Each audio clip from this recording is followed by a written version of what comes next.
Subcommittee on Government Operations will come to order, and I'd like to welcome everyone. Without objection, the chair may declare a recess at any time.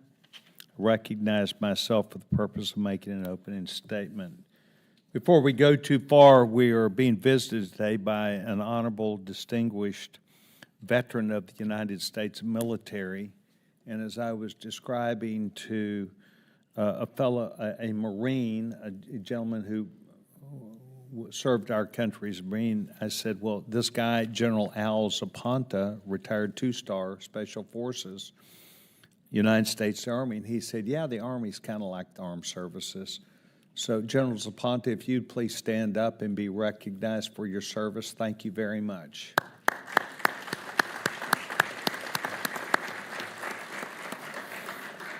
In fairness, if there are others who have served our United States military, if you'd please take time and stand up and let us honor you also.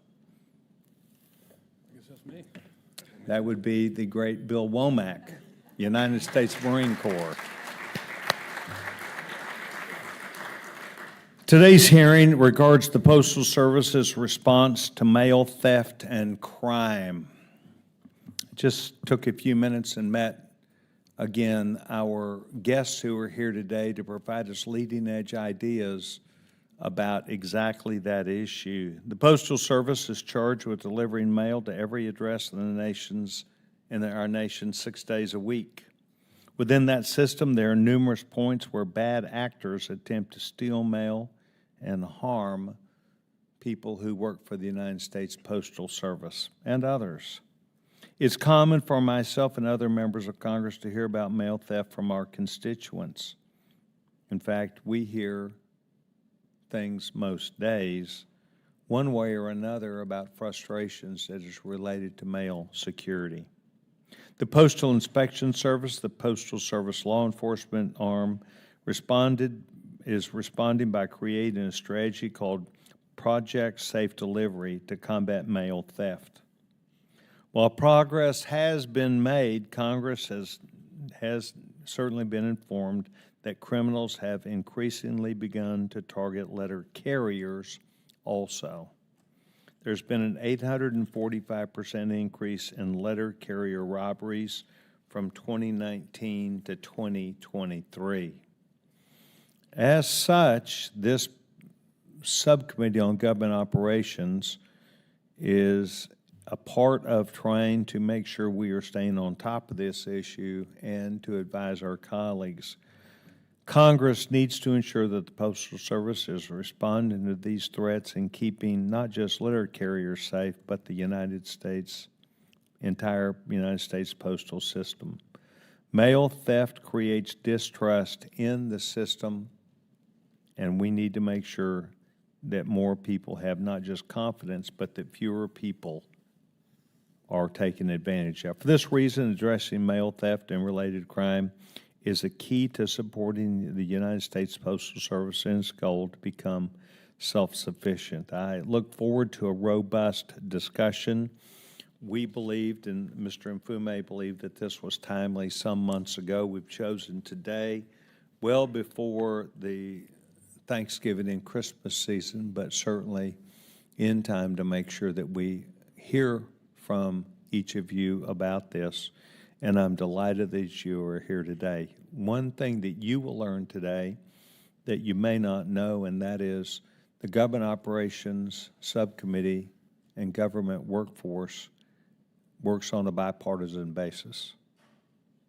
We work carefully, Mr. Mfume and myself, and the gentleman who sits to my right today, Mr. Frost, is a prime example of a person who has come to this subcommittee with the idea we're going to get away from fight and go to fix. So I'm delighted today to welcome the distinguished gentleman from Florida, Mr. Frost, for an opening statement. The gentleman's recognized. Thank you so much, Mr. Chairman. And thank you so much to our witnesses for being here today. Appreciate this hearing on one of the most pressing challenges facing the Postal Service, the recent surge of crimes committed against the United States mail system and postal employees.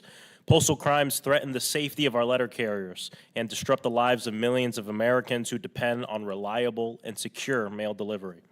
The data we'll hear today paints a troubling picture. Between fiscal years 2019 and 2023, serious crimes against the postal employees nearly doubled nationwide. Attacks on letter carriers increased by more than sevenfold during the same period. In the fiscal year 2024 alone, the United States Postal Service received more than 268,000 complaints, 100,000 complaints of mail and volume of receptacle theft, which is roughly the same level of complaints received in the fiscal year 2020. Meanwhile, postal inspectors opened over 1,100 cases, representing just half of 1% of reported incidents. I commend the power of the postal inspectors who achieved an 89% clearance rate in the fiscal year 2024 for mail theft arrests versus convictions. But the human cost of these crimes cannot be captured by the data alone. Our letter carriers are dedicated public servants who ensure Americans receive critical information, documents, ballots, medication, and personal letters. And yet, they are the ones being targeted, assaulted, and robbed at high rates. The theft of universal arrow keys that letter carriers use to unlock mailboxes in bulk have surged from over 1,300 reports in 2020 to more than 3,400 reports in 2024. In October 2024, a letter carrier based in Baltimore was robbed at knife point on their route so the thief could steal a package. These acts are abhorrent.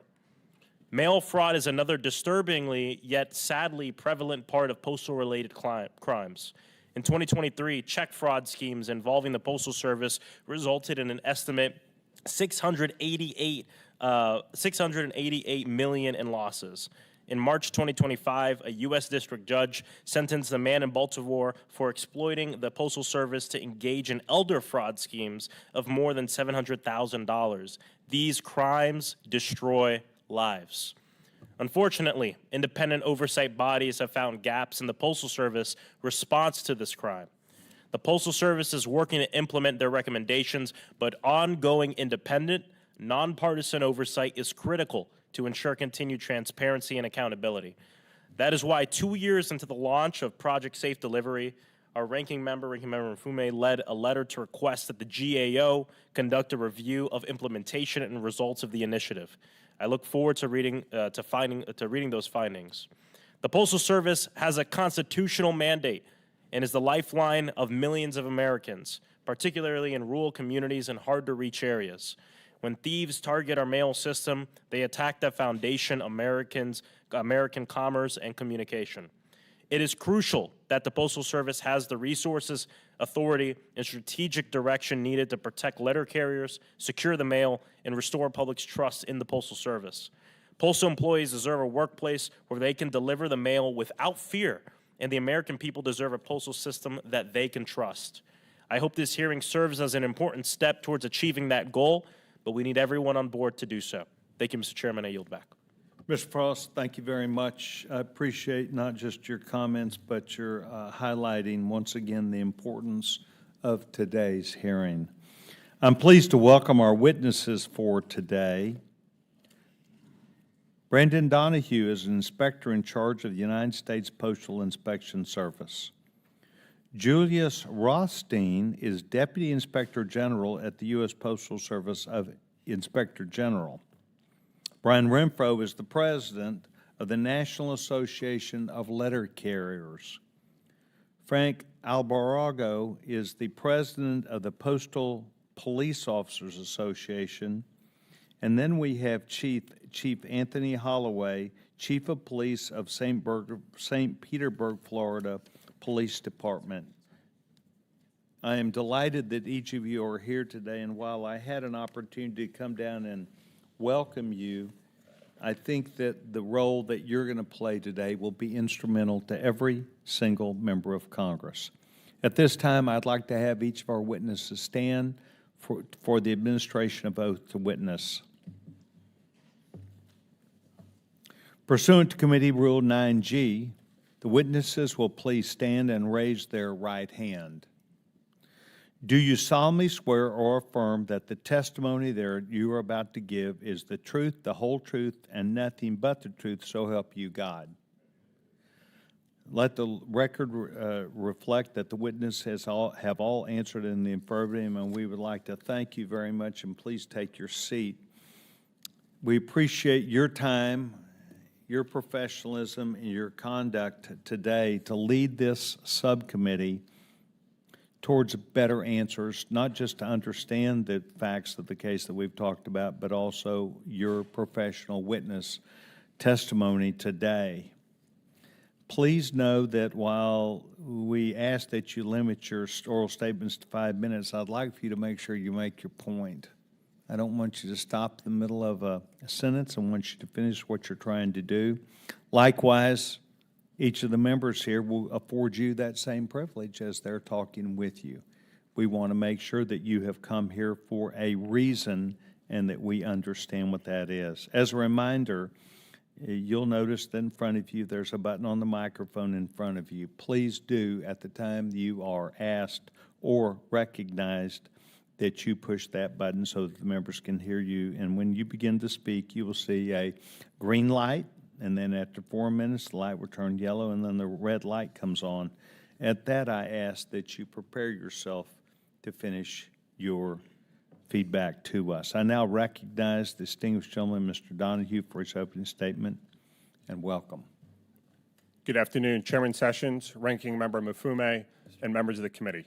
I appreciate your interest in understanding the U.S. Postal Inspection Service's role in securing our nation's mail and protecting Postal Service employees from harm.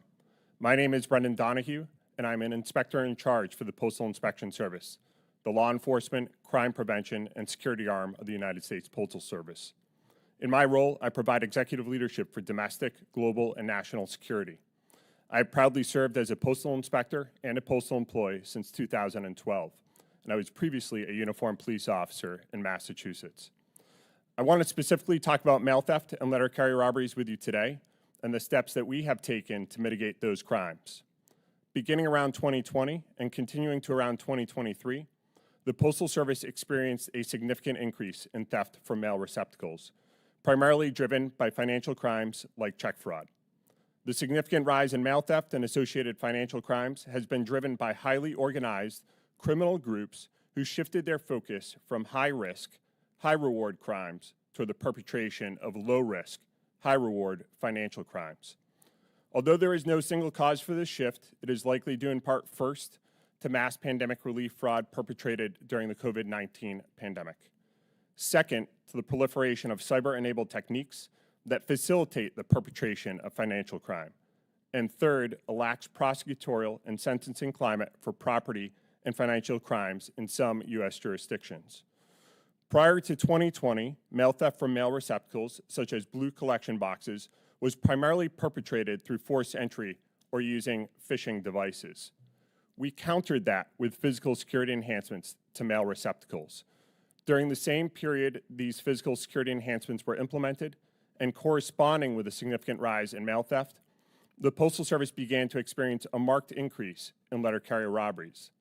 The same organized criminal groups perpetrating mail theft-related financial crimes have also conducted a vast majority of these robberies for postal keys carried by letter carriers. To counter these attacks against our postal employees and to protect our delivery network, we launched Project Safe Delivery, which includes our national strategy to combat mail theft and letter carrier robberies. Since Project Safe Delivery was launched on May 12, 2023, and in fulfillment of our strategy, we have installed more than 23,000 high-security blue collection boxes nationwide, with an additional 16,000 blue collection and relay boxes to be installed shortly. Replace more than 42,000 antiquated arrow locks with electronic locks, with an additional 55,000 to be installed shortly. Made more than 419 arrests for letter carrier robberies. Made more than 2,700 arrests for mail theft-related crimes. Conducted 16 enforcement surge operations in 10 cities, leading to 68 arrests with more than 1,000 investigative actions. Hired 10 special assistant United States attorneys to prosecute letter carrier robberies, mail theft, and other postal crimes. Partnered with local and state law enforcement agencies, such as the St. Petersburg, Florida Police Department, who is here today, by adding more than 29 state and local law enforcement task force officers to specifically investigate mail theft-related financial crimes and letter carrier robberies, adding to the more than 140 task force officers we already have. coordinated with the Financial Crimes Enforcement Network to identify and analyze financial intelligence associated with mail theft-related check fraud, significantly raised reward amounts for information leading to the arrest and conviction for postal crimes, including mail theft with a reward of up to $100,000 and postal robberies with a reward up to $150,000. Partnered with American Bankers Association and Independent Community Bankers America to produce and distribute check fraud prevention material. Raised awareness among postal employees through all employee stand-up talks and pay stub inserts. These are just some of the steps we have taken over the past 2 years, and I can report today that we have seen significant progress in mitigating these issues. Last fiscal year, we saw a 27% decrease in letter carrier robberies. And this fiscal year, we are on track to see a 32% decrease in letter carrier robberies. We have also seen a decrease in measures of mail theft, with a 20% decrease in mail theft complaints last fiscal year, and we are on track to see a 4% decrease in mail theft complaints this fiscal year. This progress is notable, but we acknowledge that we still have more work to do. There are no amount of attacks on our employees and no amount of mail theft that will ever be acceptable to us. We also continue to face challenges such as with prosecution, sentencing, and investigative tools, where Congress's help would be beneficial. The Postal Inspection Service is committed to protecting all postal employees, securing the mail, and defending the Postal Service's infrastructure from criminal attack. We have answered this call for 250 years and intend to continue our proud tradition of service. We are committed to our mission and to continually making significant investments of time, capital, personnel, and resources to protect all employees in the mail. Thank you, Chairman Sessions, Ranking Member Maffume, and members of the committee for the opportunity to submit this testimony, and I look forward to answering your questions. Mr. Donahue, thank you very much. Mr. Rothstein, before we come to you, I have a request which I'm going to grant pending Mr. Frost agreeing, and that is that one of our young members, the chairman of the Rules Committee, has asked that she be allowed to go first in asking questions right now because she has a bunch of votes at her Ed and Workforce Committee. So the gentlewoman would be recognized for 5 minutes. Mr. Chairman, I truly appreciate this dispensation you're giving me, and I appreciate the witnesses and Mr. Mfumi, and I'll make this fairly quick. I'll submit some questions for the record for you, but I did want to come here. The Postal Service has always been very important to me. I'm a person that uses the Postal Service a lot. I write a lot of notes. I tell the story to people. When I was a student at Appalachian State University in the 1960s, somebody wrote me a letter. My name, Boone, North Carolina, no address. The post office delivered it to me. That is the positive feeling I have about the post office, and I want to see us have post offices like that all over the country. Now, I know it's too complicated now. Life was not quite as complicated then. But I want you to know I use the post office a lot. The people in my area use it. It's an important infrastructure for all Americans, especially those in rural areas, not only to send important documents, bills, and letters, but receive sensitive items such as medications and all kinds of important packages. My husband uses it an awful lot. Therefore, any disruption in the flow of mail through theft or other criminal interference should be taken very seriously. Mr. Donahue, you've just outlined some excellent things that the post office is doing in conjunction with other people. And I'm not going to ask you to go into detail now, but I am going to say I'd like to know what additional steps the Postal Service can do to protect mail and workers experiencing an increase in robberies and crime without additional cost to the post office. I'd like to know if there are ways to do it. And then you alluded to the fact that Congress might be able to do some things, and I'd like to see those in writing. And then to all the rest of the witnesses, we want, again, constituents want to know when they put a check for their rent or utilities in the mail, they expect it to be delivered on time, not months later and then they receive service charges and all that. But I'd like to know from you all, I'll read your testimonies, but anything else that you don't have in your testimonies that we can do to help the situation. And with that, Mr. Chairman, I appreciate again your indulgence, and I yield back. Thank you very much. Is the gentlewoman seeking that she provided data and information, would look for them to address that during this hearing or to respond in writing? I will ask that we respond in writing, and I'll have formal questions. Respond in writing. Thank you. Thank you very much, Chairman. Thank you. And we do have 20-plus votes, and they need me. Thank you. Yes, ma'am. Good luck at that. If you're at the Rules Committee, it can be done very expeditiously, I'm sure. Mr. Rothstein, you're now recognized. Good afternoon, Chairman Sessions, Ranking Member Mfume, members of the subcommittee.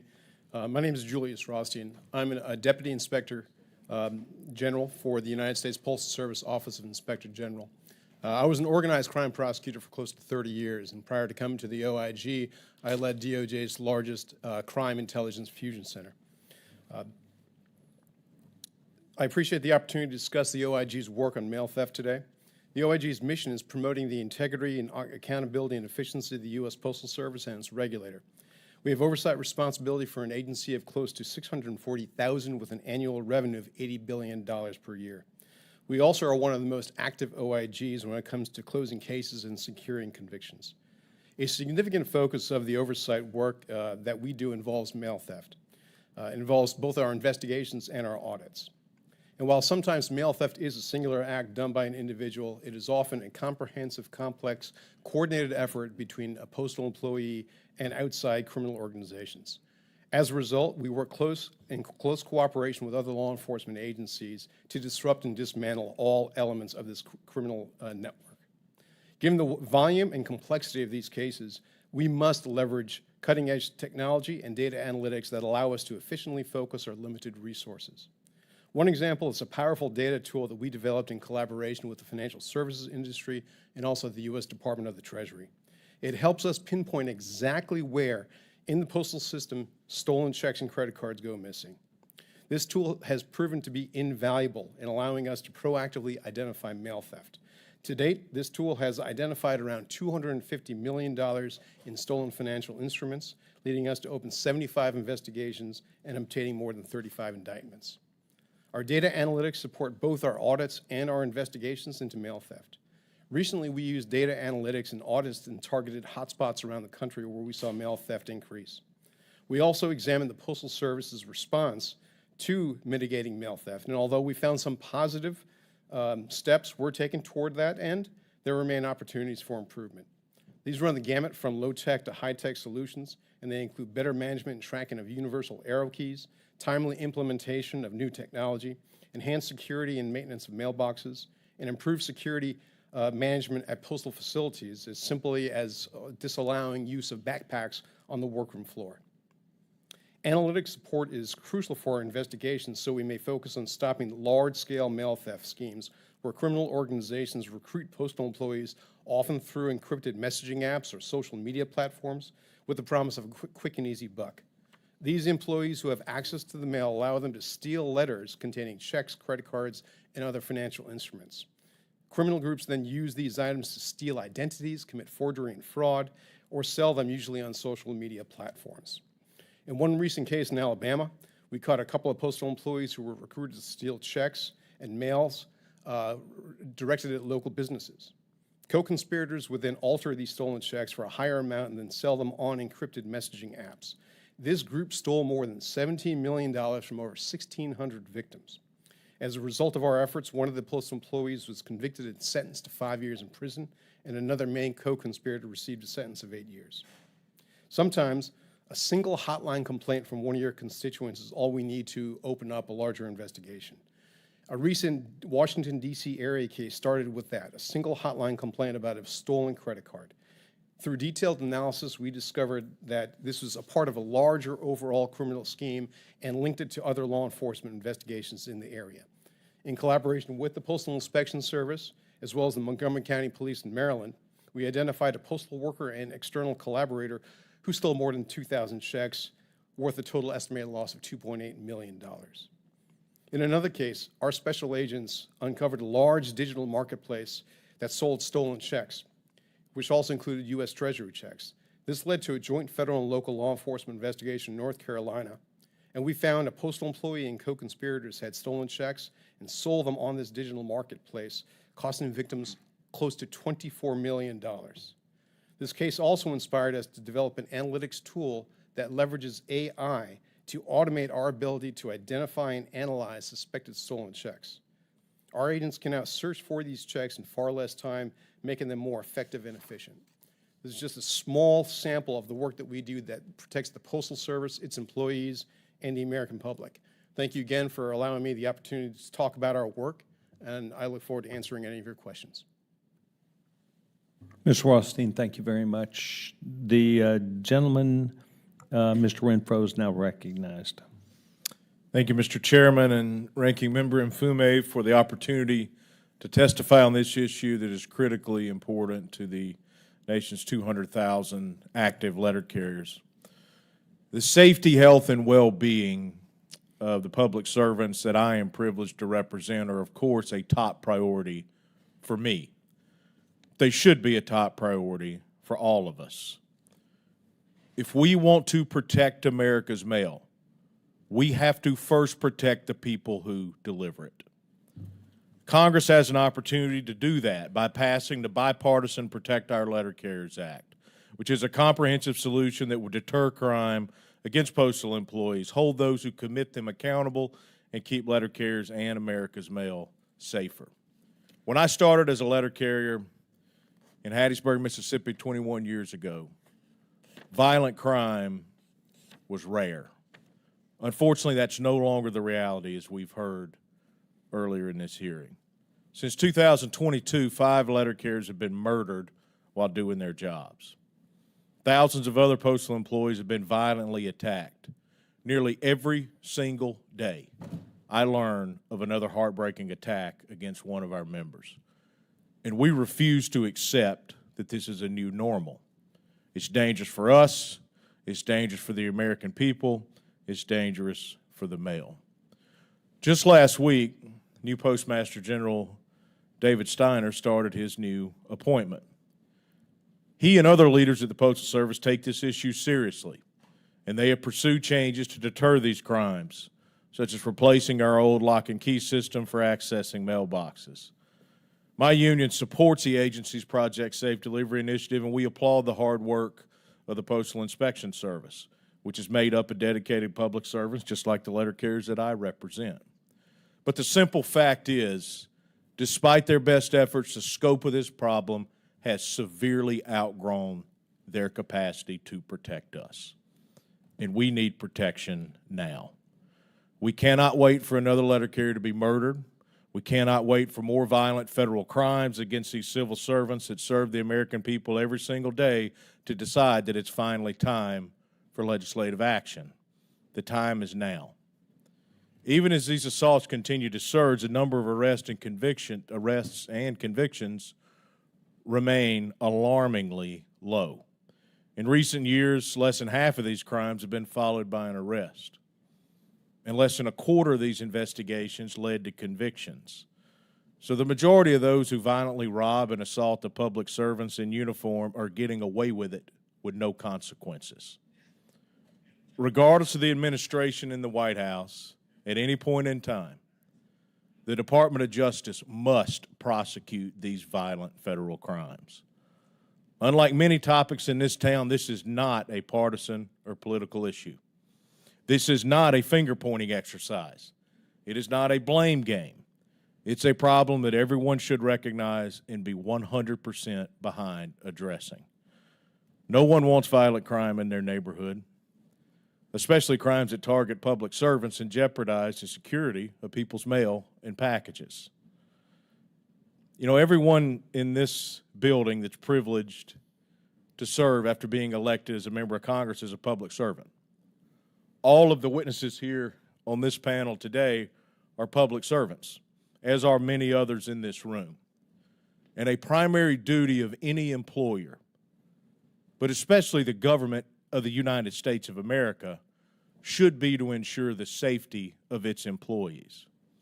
And the top priority for any on-the-job safety should be to prevent and protect workers from the threat of violent crime.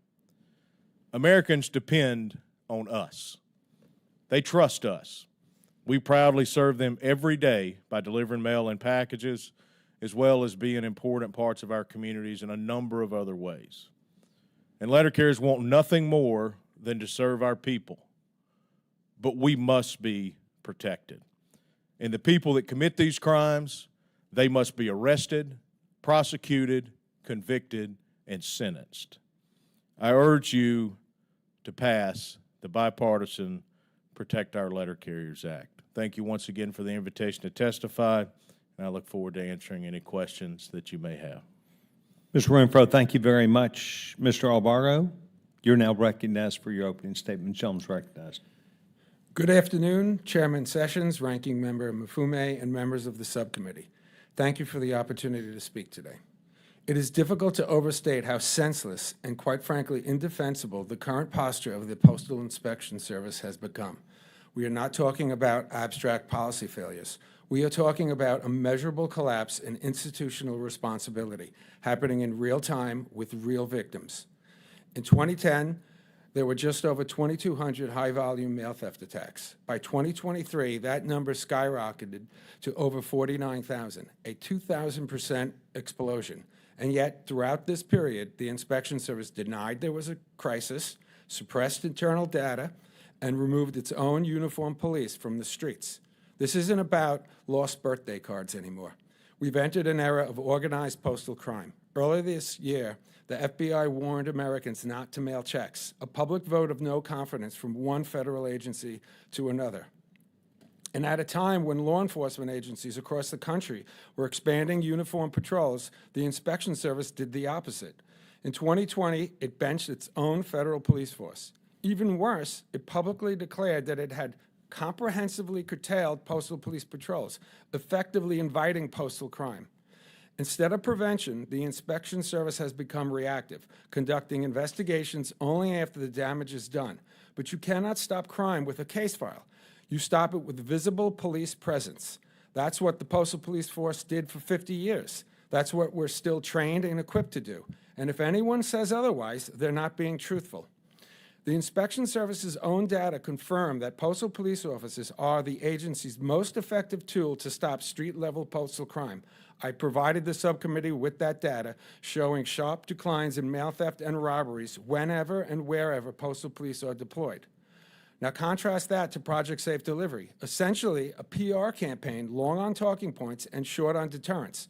Hardened blue boxes and lengthy investigations don't stop criminals from prying open cluster-box units, raiding postal delivery trucks, or sticking a gun in a carrier's face.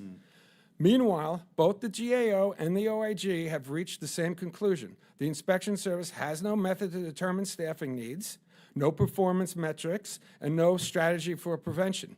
And instead of fixing it, the Inspection Service asks for more time, until 2026, to decide what to do, while hoping Congress doesn't notice that the mail keeps getting stolen.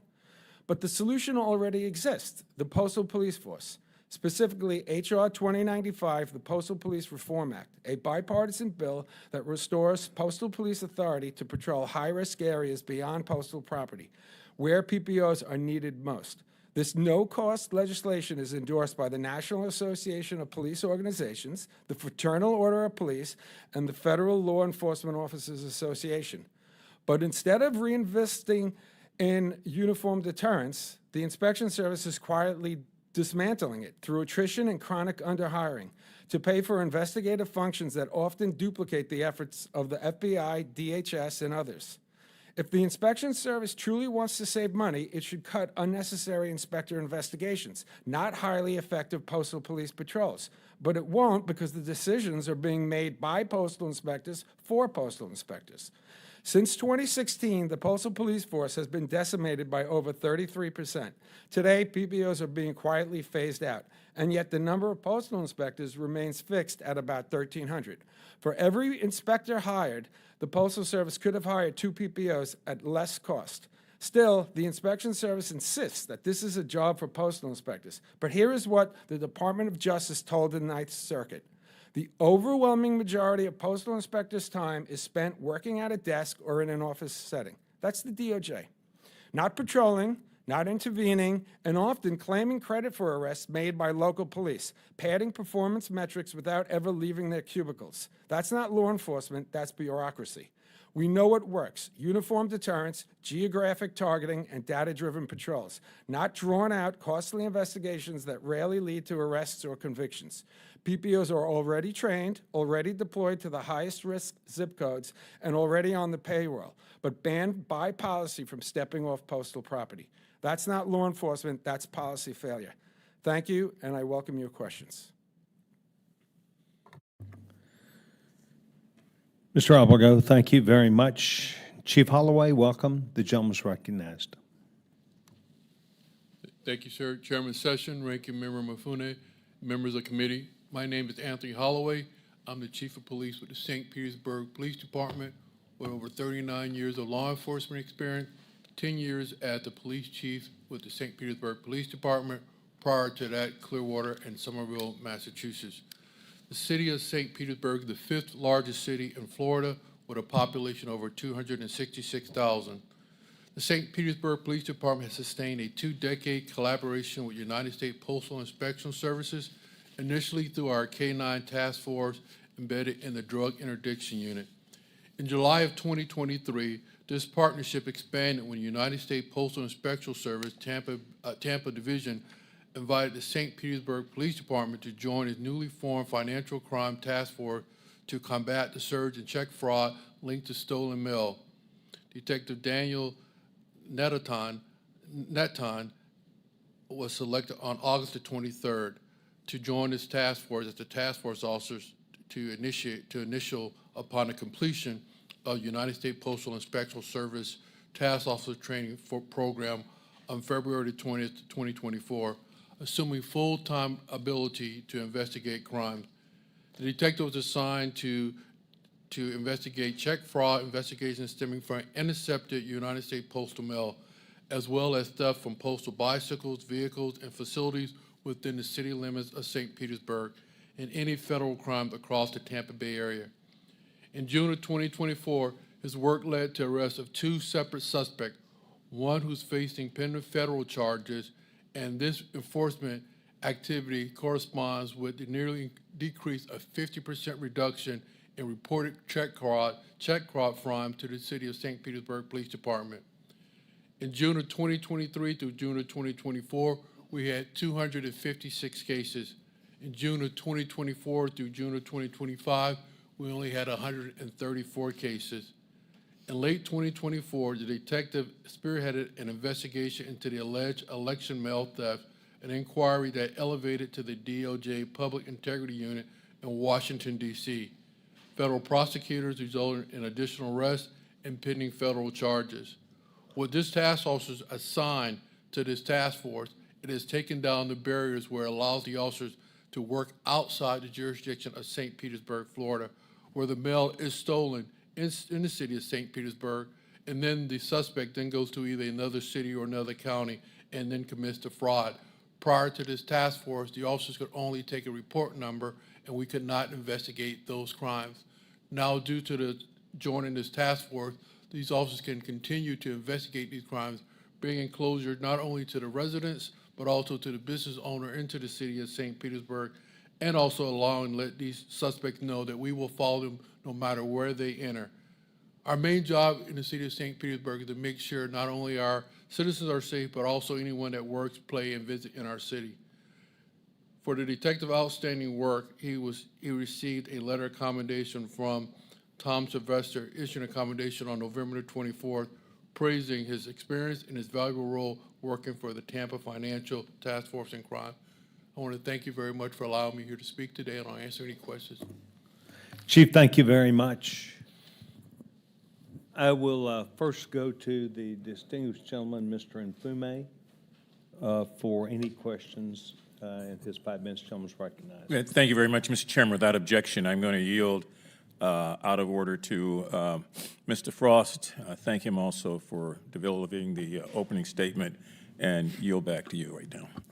Thank you so much. Thank you, Mr. Chairman. The U.S. Postal Service Investigation Service has reportedly joined an investigative task force to help the President, Stephen Miller, and Kristi Noem's Department of Homeland Security carry out mass deportation efforts against immigrants. In April, USPIS officers reportedly participated in an immigration raid where more than 100 immigrants were detained in a Colorado nightclub. Only 2 of the people arrested had outstanding warrants. I strongly believe that the Postal Service should not divert USPIS officers to partner with the administration on this work that they're doing.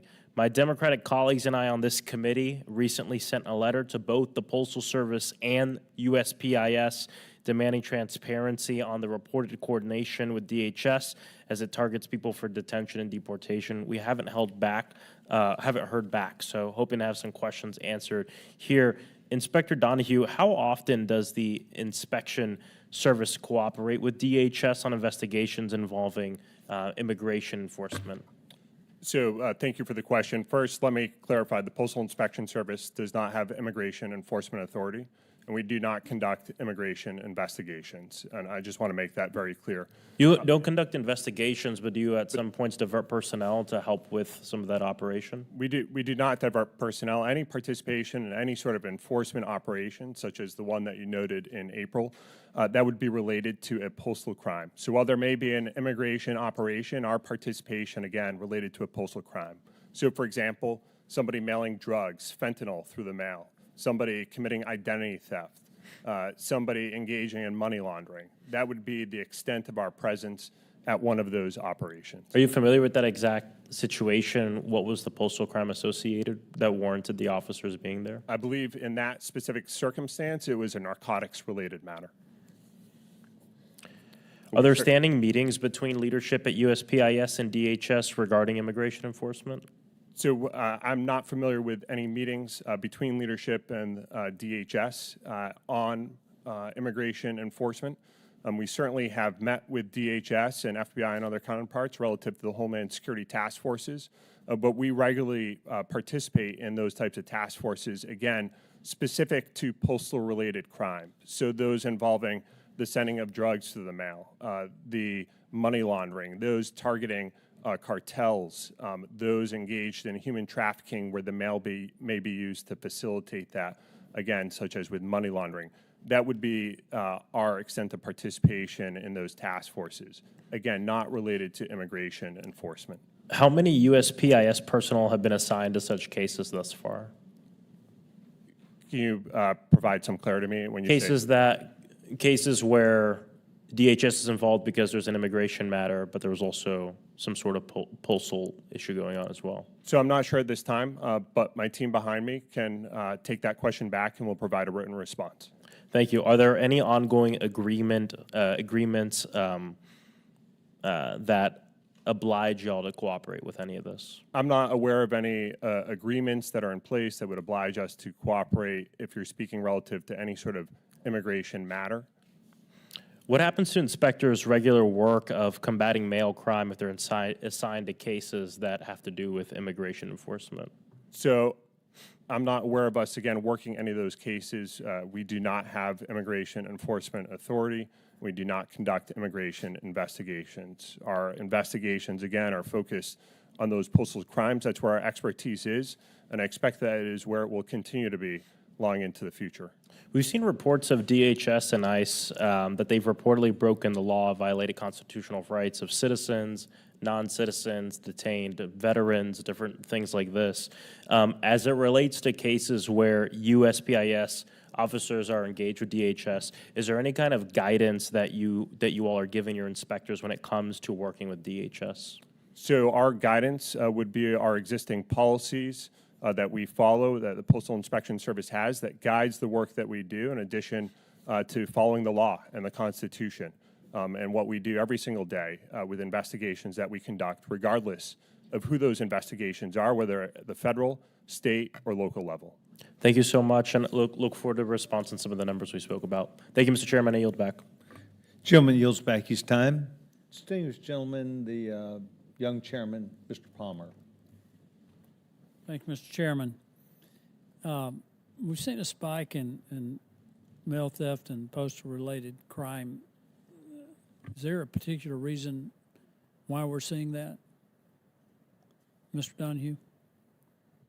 I believe so. There are a number of reasons. First, as I referred to in my oral testimony and then also in my written testimony, we have seen a shift from criminal activity, from what would be considered high-risk, high-reward crimes, such as drug trafficking, to those organizations engaging in low-risk, high-reward financial crimes. And that is really what motivates individuals to commit mail theft. They are seeking to steal the mail, to perpetrate financial crimes. That has driven the activity. Also, online forums and marketplaces where whether it's stolen checks, postal keys can be easily sold, and also the use of encrypted messaging that makes it more difficult for law enforcement to be able to intercept those communications and to be able to conduct its investigations. All of those things, I believe, have helped to add to this atmosphere where criminals believe it's permissive to commit these crimes. And I think also there's a significant issue when it comes to deterrence and being able to deter these. Again, in my oral written testimony, I spoke to some of the prosecutorial challenges we have, but then also some of the challenges that we have with sentencing. Well, let me ask you. Yes, sir. I want to go a little bit deeper into this, a little different direction. So, based on your answer there, are they seeking to get personal identification information from the mail? And if they're doing that, are they transferring that, selling that information to international organizations? I mean, is that where we're seeing the uptick? So I believe the uptick is what I mentioned before, specific to the theft of financial instruments. But certainly we see the theft of mail to perpetrate identity theft, the theft of personal identifying information. Do you see international groups involved in that? We certainly do see international groups in a lot of investigations that we conduct, both involving mail theft, financial crimes, and others. We saw during the COVID pandemic an enormous amount of theft in regard to unemployment, bonus compensation, and other compensation. And a lot of that was perpetrated by international groups. Some of it was perpetrated within the United States by different groups, and they were using the mail. For instance, where states sent out debit cards. Is that part of? Have we seen? Has that continued going forward? That type criminal activity? So we certainly You can answer. Yeah. So we certainly have seen, as you noted, during the pandemic, where criminal organizations, both domestically and overseas, perpetrated mass pandemic fraud, taking advantage of the large amount of money that was made available, and also some of the looser restrictions on obtaining those funds. And then, in some cases, stealing checks or prepaid debit cards or other payment mechanisms that were in the mail to perpetrate these crimes. Where do most of these crimes occur? Do they occur at the individual's post office box at the street, or I think theft at collection boxes has gone down quite a bit. Are they interdicting the postal delivery officer en route? Where do most of the thefts occur? So if it involves the Postal Service in terms of that financial crime, the theft of PII, personal identifying information, or financial instrument, that can occur anywhere along the process in which mail is being sent or received. And so in some cases, that is at the street level, and when it's at the collection box. In some cases, it's when it's at a person's mailbox at their house that's unsecured. In other cases, unfortunately, there are a very small number of individuals that work for the Postal Service who commit crime and take advantage of their position and steal mail from there, which Mr. Rothstein spoke to earlier. So we see it all along the process where there is potential for theft. What should people be doing to secure their personal identification information against mail theft? So there are a number of things that individuals can do to secure their personal identifying information against mail theft. First, suggest that individuals, when they receive their mail, that they pick it up as soon as possible when it's delivered to their mailbox. We encourage customers to sign up for informed delivery that gives them a preview of mail that's coming to their house so they can identify what mail is going to come to their house, and they can be on the lookout for it and get it. We also encourage individuals, if they're going to send mail, to mail in the most secure way possible. They can bring it into the post office. They can hand it to their letter carrier, who will take it from them, or if they work at a place of business, they can have it picked up there. Those are just some of the tips that we provide to the public on how to safely and securely send their mail. With your permission, Mr. Chairman, one last question. Do you provide that information online, or how would you get that information to the customers of the U.S. Postal Office? Thank you. So we do provide it in a number of ways. In some cases online, in some cases the prevention material that I showed before that we worked on with the American Bankers Association, which is made available through them and all the other financial institutions. In some cases, we share it with the public through community forums, through presentations. In some cases, coming on to members of the House and their town halls that they have with their constituents, where we're more than happy to participate and share that information. Social media, again, there are a number of ways that we share that information. Thank you. I thank the witnesses. Thank the chairman for his indulgence, and I yield back. Gentleman yields back his time. The gentlewoman, Ms. Norton, is recognized. Thank you, Mr. Chairman. The Postal Service has a mandate to provide efficient and reliable mail service to every address in America. That mandate requires the security of the mail and the people who deliver it. Unfortunately, crime committed through or against the U.S. mail system remains high. The Postal Service must maintain strong prevention and enforcement activities to stop this crime. Historically, postal police officers defended employees, customers, and property against the clock 7 days a week, wherever there was email.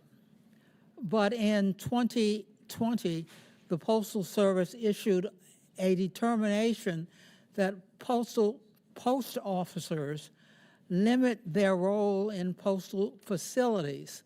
Today, the Postal Service employs 450 postal police officers that guard postal facilities across the country.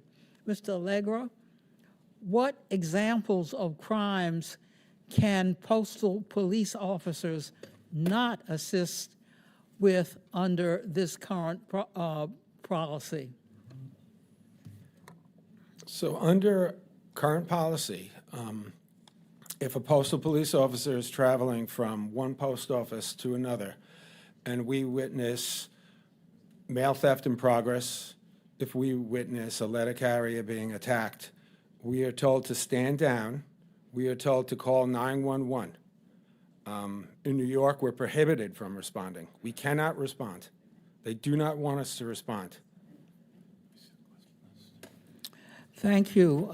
The Government Accountability Office issued a report in 2024 that found that the Postal Inspection Service improperly documented, and here I quote, the processes for determining how many law enforcement workers it needs across its divisions to respond to serious crime, end quote. It is surprising that the Postal Service lacks this critical data to inform the strategic personnel and security procedures. Mr. Donahue, has the Postal Service prepared a cross-current review of its inspector workforce and security assessment? If so, can you provide this information to the committee as soon as it is complete? So thank you for that question. In regards to the workforce assessment that you spoke of, that is underway now, and I expect that will be completed by September 1st. And we will make sure that once that is complete and available to share, that is shared with you. Thank you. I hope the new Postmaster General will reverse the Postal Service's decision to limit postal police officers' jurisdiction? If not, Congress should. I yield back. Gentlewoman yields back her time. Ms. Randall, you're now recognized for 5 minutes. Thank you, Mr. Chair. You know, Americans in all of our districts rely on the Postal Service to ensure the safe and efficient delivery of sensitive information, personal letters, cards, financial documents, medicines, ballots.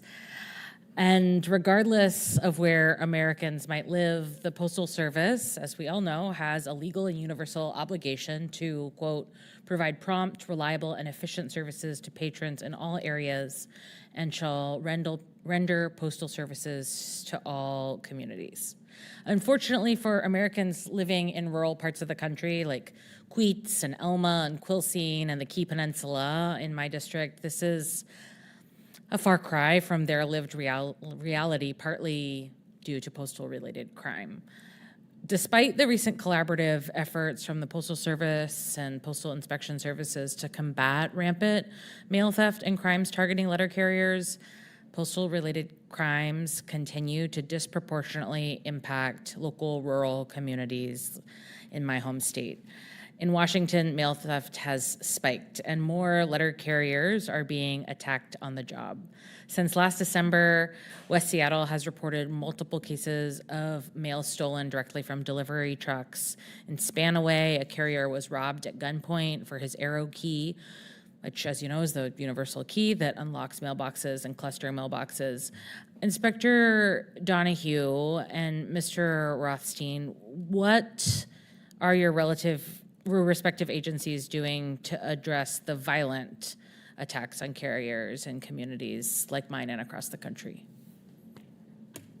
So first, in regards to your community and every state, the Postal Inspection Service has postal inspectors located across the country in nearly every state and also in our territories. And we utilize those personnel to respond to attacks on employees, to investigate those cases, and to bring those responsible for it to justice. And especially when there is an attack, we prioritize those cases and ensure that they are thoroughly investigated. In regard to other steps that we have taken, prevention being one of them, and there are a number of ways that we have done that.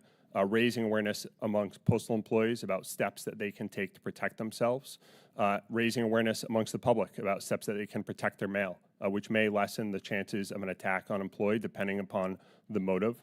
In addition to that, we have helped secure our network by investing and making improvements to infrastructure that we have. I spoke about the additional Arrow e-locks that we are installing earlier in my testimony, and then also our high security collection boxes, and really trying to devalue that Arrow key, and so it is not an attractive target for a criminal in order to steal that.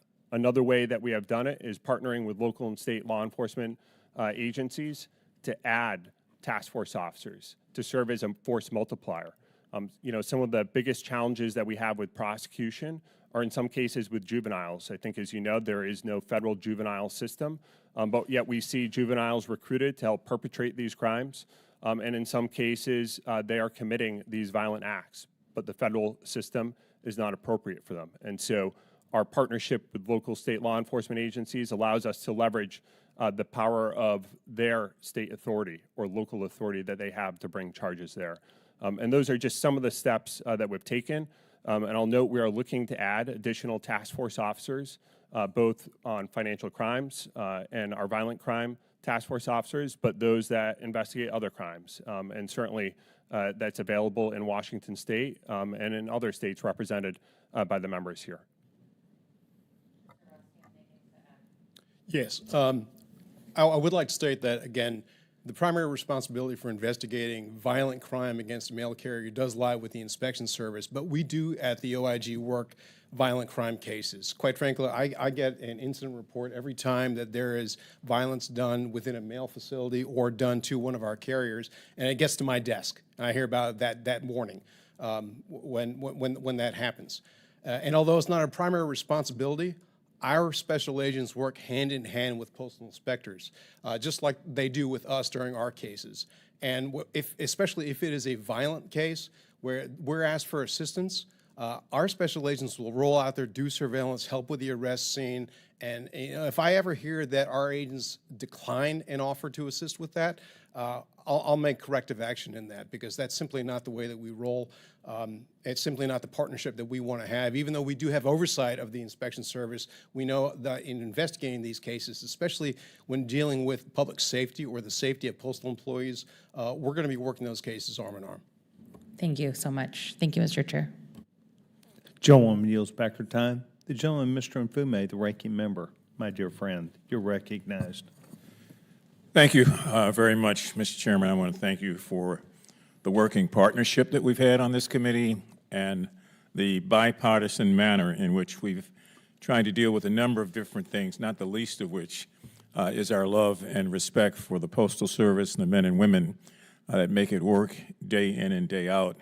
I can't underscore enough how I appreciate the testimony and the work of all of you who have come before us today. Each one of these sessions becomes a learning tool for those of us who sit on this committee, because we don't see everything from every angle. So your perspective on all these things alone is very, very important. I think that without a doubt, we are all still astonished by more than 250,000 complaints of mail and mail volume receptacle theft that we continue to hear about and read about. The Postal Service, as has been said, and as we all know, has a constitutional mandate. It is, in fact, a lifeline for millions and millions of Americans, particularly in rural communities, and those people who cannot fight and stand up for themselves, but who rely day in and day out on a basic service that has been so much part and parcel of the fabric of our nation, going all the way back to Benjamin Franklin. And so it's crucial that the Post Office, in my opinion, has the resources to carry out their mission, and to realize also that in many respects, this is about data, but it's more than data. It's also about human beings who are on the other side of the equation. We refer to them as letter carriers, and they work day in and day out to make sure that the service that we've come to take for granted is still there. What we find challenging is the rate of devilish interception and the rate of interception that comes from thieves, and this criminal mindset that if you put up 2 fences, we want to find a way to scale a third one. It's trying to get in front of those persons and getting in front of that criminal mind that's a real challenge, not just in this matter, but in all matters. So the more you can work to do that, I think it's clear that the more it's appreciated by a lot of us. And I've listened, and this whole issue of Project Safe Delivery, I don't want to undercount it. I think it's important. The progress that's being made there is important. I commend the Inspector Generals. Your work is a tough job, day in and day out. But we've got to find a way, I think, Mr. Chairman, to make sure that as we use cutting-edge technology and as we work to improve data analysis so that we can reduce, if not to some extent, try to eliminate much of this problem is important. I can't help but to go back again to letter carriers and what they are faced with in the street. In my own district in Baltimore, we continue to get reports of assaults and attempted assaults on letter carriers. I sometimes will get out of my car and talk with 1 or 2 of them just for them to feel comfortable enough to give me a straightforward feel of what they see every day, what they feel in their heart, what their ideas are on how we can find a way to get a handle on this. And it's an amazing kind of testimony. So when we here on this committee try to deal with this issue openly and objectively in a nonpartisan way, we really have to be open to every suggestion. Suggestions on the data side, suggestions on the human side that hopefully will move us forward. Mail fraud and all that it has brought about is disturbing. I can't begin to tell you that I listened to the gentlewoman from North Carolina talk about what her experience was back in the 1960s. So many people have positive experiences with the Postal Service. The Postal Service rating among Americans has been high for such a long time, and it's because the Postal Service is a part of the family. That's how people look at things. So when Mr. Albergo, listened to your testimony, I am reminded of that testimony that I heard from you and from many of your men. In fact, a year ago or 2 years ago, they presented me with their badge. They said, take this, put it in your desk. Don't ever forget that the Postal Police are out here and that we're out here to service you and to service the country. I just think we've got to create, Mr. Chairman, a way to give the police clear lines of demarcation so we will know what they can do, what they can't do, and what we expect them to do and how we're going to support them. So I would ask all of you, what's the number one thing we could do? I'm sure that's to provide the necessary resources. But above and beyond that, I just want to thank you all for your service. I want to pledge the commitment of this side of the aisle as the chairman and I work together on these issues to try to move a Congress, which is really stratified these days and dug in on different sides of the fence. We try to find that slither in the middle where most people are, which is where you're governed from. Not the far left or the far right, but the middle. And people expect us to be able, in that middle, to move along in such a way that we create progress. So I'm sure this is not going to be the last time that we see some of you before the committee. I would strongly urge, outside of your written testimony, if there are new things that develop over the course of the next couple of months, that you transmit them to the chairman and myself so they can also take those into consideration. And where there needs to be clarity on news reports sometimes that are a little ambitious, to say the least, that you provide us with what the actual facts were and are. With that, Mr. Chairman, I would yield back the balance of my time. Thank you again. It's been a good working partnership, and I yield. Mr. Mfume, thank you very much. The chance to hear your comments about the workability of this subcommittee, I hope is important to anyone who is listening, because when we do work together, I think we achieve so much more. I would ask unanimous consent that a statement provided by the National Association of Postal Supervisors be into the record. Mr. Chuck Muldor, who is in attendance today with Mr. Levy, and I welcome both of you. Without objection, that'll be entered into the record. Good to see both of you. It is good. Good to see both of you. Okay. Chief Holloway, you heard Mr. Mfume give strong credence and support to postal workers, postal employees that also include their law enforcement, and the men and women who take an obligation to deliver our mail fairly, quickly, properly. Sometimes we, and I think it's the reason why you were included on here, at least the reason why I included you, was we also count on our local partners. And you represent, by being a chief in Florida of a large department, you recognize that we just don't have enough postal police officers, inspector generals, and those postal inspectors to be looking out everywhere, every time. Talk to us about a reasonableness issue related to the way you see it, about your officers, your command, your use of your force in support of crimes that may be committed against people, including the United States Postal Service. Thank you very much, Chairman, for that question. Yeah, I'm sorry, sir. Is your microphone on? It is, sir. Okay, I need to turn my hearing aid up. I don't have one, but I'll pay attention here. Thank you, sir. Thank you again, sir. Thank you for the question. In the city of St. Petersburg, we have over 602 officers, and our partnership with the United States Postal Inspector Services works quite well because it gives us that added tool that we need to help enforce the crime that are in our community. Again, as I said earlier statement, it breaks down some of the walls to give the investigators the ability to go throughout the county, throughout the state, to follow these criminals no matter where they are. Our main primary goal is to make sure that the citizens in the city of St. Petersburg are safe at all times, and the people that work there, our mail carriers. So when there is an issue, that we want to be working hand in hand with the inspectional services to make sure that we can address that. I can tell you, I only can speak for the Tampa Bay region, that when something does happen, that the inspectors and the local law enforcement officers are working hand in hand together to figure out how we're going to, one, make sure that the mail person is safe, and also make sure the community is safe.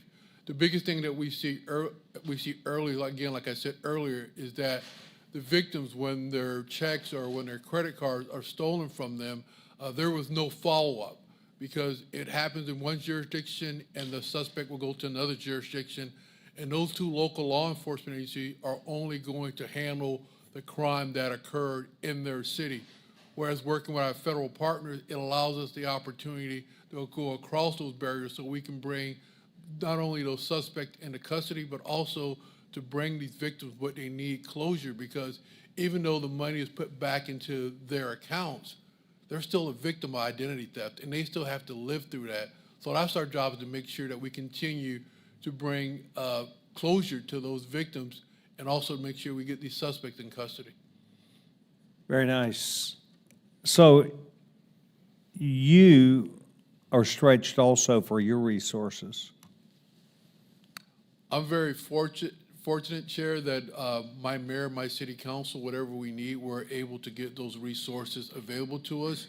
Again, I only can speak for my city and my law enforcement. Could we use more law enforcement officers out there? Of course we can. But at the same time, when we have an issue, we have the right resources that we can bring to those issues that are needed. So I heard you say, without you saying it, that you believe that if there's a crime perpetrated against someone, a male, some sort of a male crime, that you would, in fact, go and initiate, write a report, and then do you then refer that, generally speaking, to the postal inspectors, or what is your process, or do you even know what that might be? No, sir. Because we have a detective assigned now to the Postal Inspector Service, so we have a task force officer.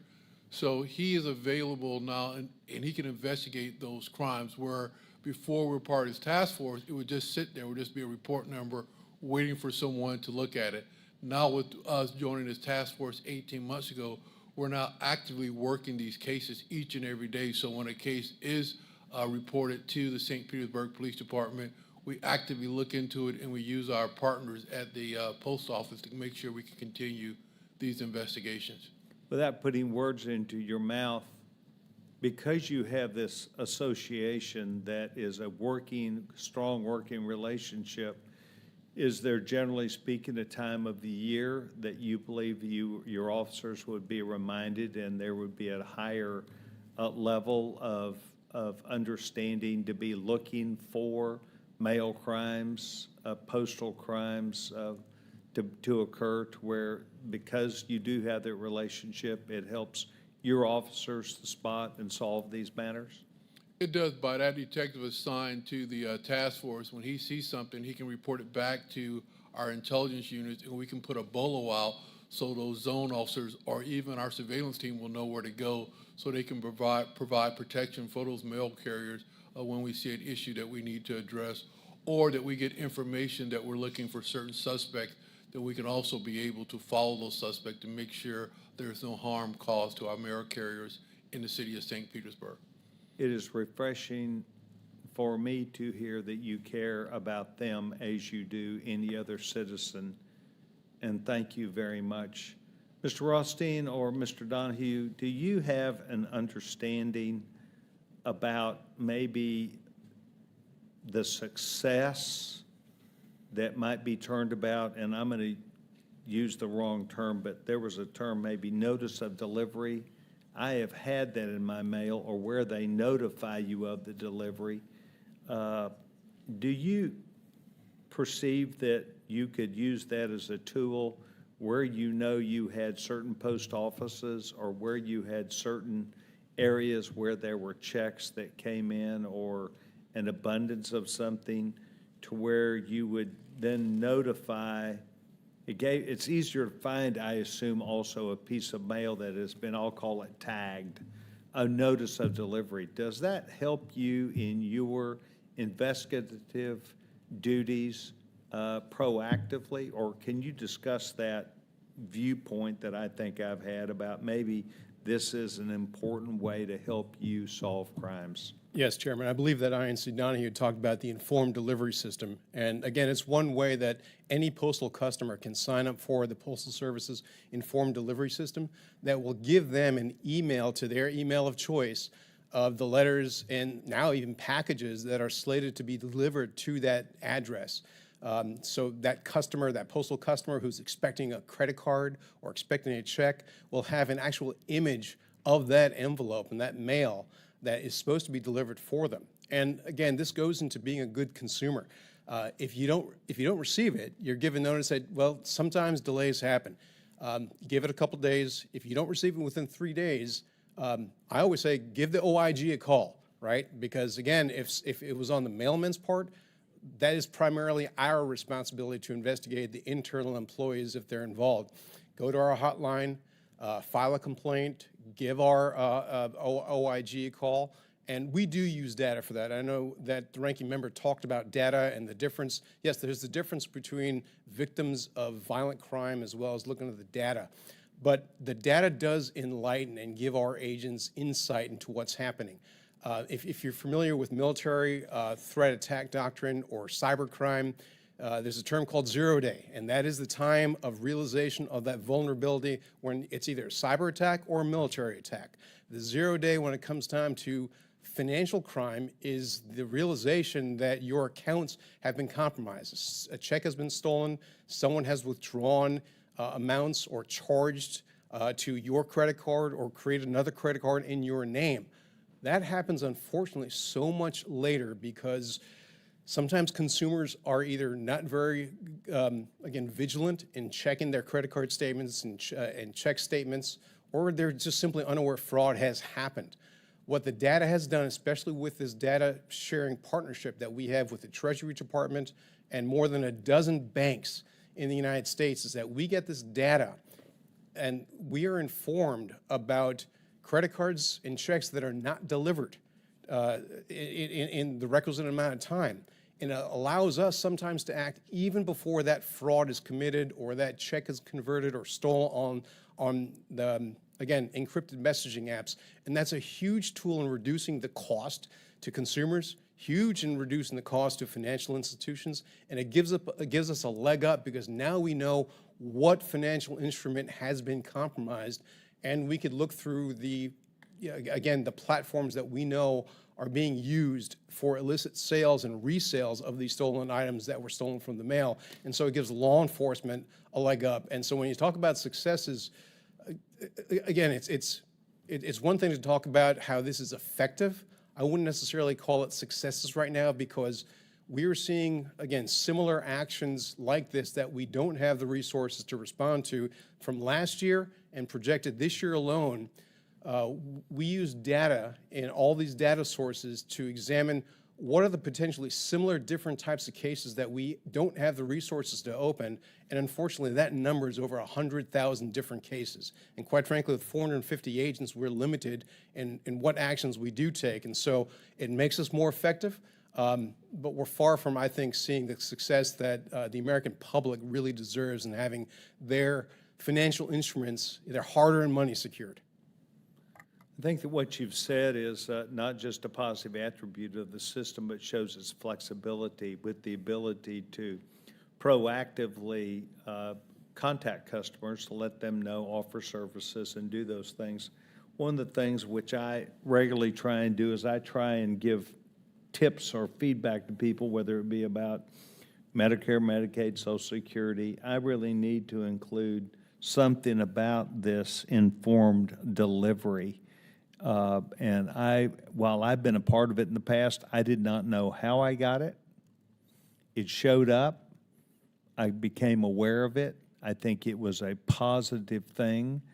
But I definitely think that someone that is looking for something that has been talked about, and not just Mr. Frost, not just Virginia Fox, not just Miss Randall, but valuables, that I'm looking for something as opposed to something showing up. I think that that would be a hot tip that I would be pleased to notify my people. Lastly, the issue of cluster boxes. Cluster boxes have created within the congressional district that I represent in largely new areas, large areas where maybe a new homeowners association was formed or a new housing project came in. Does anybody have any advice about something that they've learned about how to better secure them, data and information that might be a tip to a consumer? Any one of you? So in regard to cluster boxes and securing them, I think one of the most important things that somebody's a resident of a neighborhood that has a cluster box, if there is damage to it, either if it's due to purposeful damage or if it is inadvertent damage, that they report that so that that can be repaired. I see so often where cluster box units and even in apartment buildings, those apartment mailbox panels, they become damaged and then they become potential targets for theft and go unreported. And so to the extent that it can be shared with the public to report those instances when it's damaged, to do so. And that also affords us and the Postal Service the ability to determine whether or not potentially that cluster box unit was broken into and if it was purposeful or if there was some other reason for it. And so it also affords us the opportunity to work with the homeowners association to get it repaired. Good. Mr. Mfume, I would offer, if you have any other questions, while being here, I have found this most instructive. It is a question that you and I and probably every member deals with one way or another. Sometimes frustration, sometimes achievement, but I will tell you that one thing that you and I know, and that is the men and women by and large, vastly across this service, are devoted to not only their job, but also think of themselves as being public servants also. And I think that that is a high standard that speaks volume about each and every one of you. Chief, you would fit in there also, though not with the Postal Service, but in service. Let me follow up on this matter of cluster boxes and arrow keys. It seems like it's all I've been talking about the last 5 years. Is it correct to assume that if I rob you and I'm able to evade the postal police and I go to a cluster box and take this universal key and put it in, it will open all of my access to all of the mailboxes? Is that correct? Is there a code that has to precede that? No, but, so the arrow lock and key system that we've had for many years that we still utilize today in most of the country, if you get your hands on that key, you can open anything at minimum within that zip code, sometimes far beyond that. Collection boxes, cluster boxes, it's one of the reasons that a very, very important piece of this solution is an effort that the Postal Service has already undertaken, and that is to replace them with an electronic alternative. We've done testing in the past. They are, as aggressively as they can, replacing them with an electronic alternative that does not have that same value. And how many of these cluster boxes do you anticipate exist nationwide? Well, there are over 9 million locks, which is every one of those locks has got to be changed manually, and that's one of the important pieces of the bipartisan legislation that's been introduced in the House and the Senate, the Protect Our Letter Carriers Act, is that it will provide funding so that the Postal Service could speed up replacement of not just that entire key system, but also the high security collection boxes that Mr. Donahoe mentioned. Right, and I understand. I mean, I'm a co-sponsor of the bill here in the House. I get it, trust me. I'm just trying to figure out how in the hell did we get in a situation where we created an entry system for 9 million or how many millions there are out there of boxes where there's going to be valuables, checks, personal information, medicine that people are waiting for. How did we get to that? Do you know? I think many years ago, decades ago, that was the only alternative, and like many other things with the Postal Service that we've talked about in this very room, it has been starved of modernization, and unfortunately, we are at a point where the modernization of this particular system being passed due is harming people, frankly. So until we get to the point through data and electronics and analytics that we can replace or reduce that, is there no suggestion, no way around that? I mean, we can't put a postal police officer at every cluster box. And so we know that this rate of crime continues to go up. Are there suggestions that any of you have that about what we can do in the interim, knowing where we're trying to go with this? In the interim, what can take place to reduce some of the pain and a great deal of the loss that's out there every day? Well, when we know a arrow key is stolen and we know the same blue collection boxes are being hit over and over again, the same cluster boxes are being hit over and over again, and you have trained postal police officers, it might be a good idea to actually deploy those postal police officers to protect those boxes that are being infiltrated. Well, Mr. Albergo, it seems to me that the previous postmaster reduced the authority of postal police and on many occasions said that their jurisdiction was not applicable here, there, or somewhere else. And the Congress did not, in my opinion, do all they could to provide the resources. So you're understaffed. You're in a situation where we've got a new postmaster. There's previous precedent where the outgoing or long-gone postmaster has said postal police should not go here, they should not go there, they should not do this, and we're going to provide less money. So I guess I don't want to tell you what your testimony is here, but I'd like to know what you would suggest to this body before we conclude this hearing on how do we find a way to increase jurisdiction and at the same time increase the ability to bring on more. Well, the enabling statute that gives postal police their authority is ambiguous. So the Postal Service can interpret that statute any way they want. They made a policy choice to bench the postal police force during a postal crime wave. I mean, it was misguided. They are saying, I mean, what are they supposed to say at this point? It was really stupid. I mean, that's not what they're going to say. So they're looking for excuses when and who's suffering? I mean, when they hardened those blue collection boxes, it just displaced the crime. It put a target on letter carriers' backs, and carriers started getting robbed. And while that was happening, the inspection service, it wasn't actually their choice. It was Postal Legal that made the decision. They grounded the postal police. And not only did they ground us, when media asked why, they said, well, postal police don't have any jurisdictional authority. And, most people don't differentiate postal police from the Postal Inspection Service. So the Postal Service was actually saying the inspection service, well, this is what people were hearing. The inspection service doesn't have authority to arrest mail thieves. So it was a criminal free-for-all. Yeah. That it was. Mr. Chairman, I yield back. Thank you, Mr. Albergo. Thank you very much. This now ends the hearing portion of this, and I would defer to Mr. Mfume if he would choose to give a closing statement, and then I plan to. Now, I really don't have much more to say. I think the witnesses can see my frustration. I can see their frustration. We all have different roles in trying to figure this out.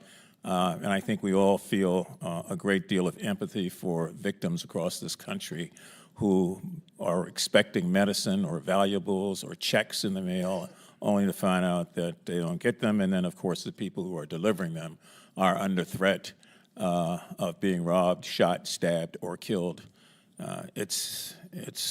Maybe we ought to conclude on my side with that, Mr. Chairman. I want to thank them again and thank you, and certainly yield back for whatever statement you might have. Mr. Mfume, thank you very much. I hope that the witnesses who are before us today recognize that as you drew questions from members, there still is is a wide variance of people who have comments about the Postal Service.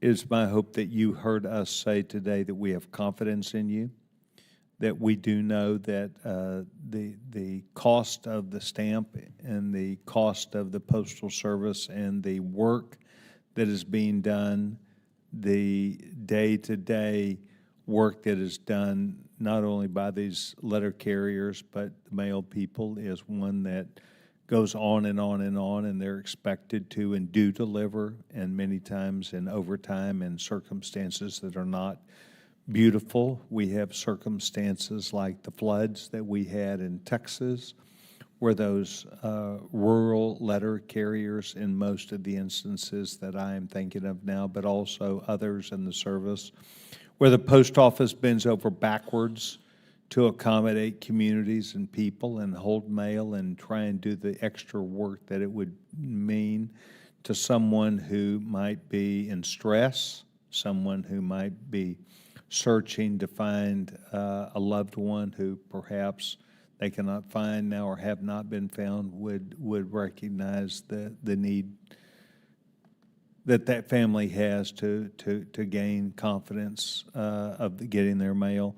I could just go through 100 circumstances that could happen: freezes, tornadoes, crisis that families have, and the post office is embedded in much of those same types of circumstances. And when I deal with the post office, I find that they want to bend over backwards to help people. So on behalf of this subcommittee, which is has the jurisdiction for the Postal Service, I want you to know that Mr. Mfume and I have great confidence in what you've done today. You helped us to prepare ourselves as we think about the future, and perhaps more importantly, to know that Mr. Mfume and I appreciate and respect you and the people you represent in the Postal Service.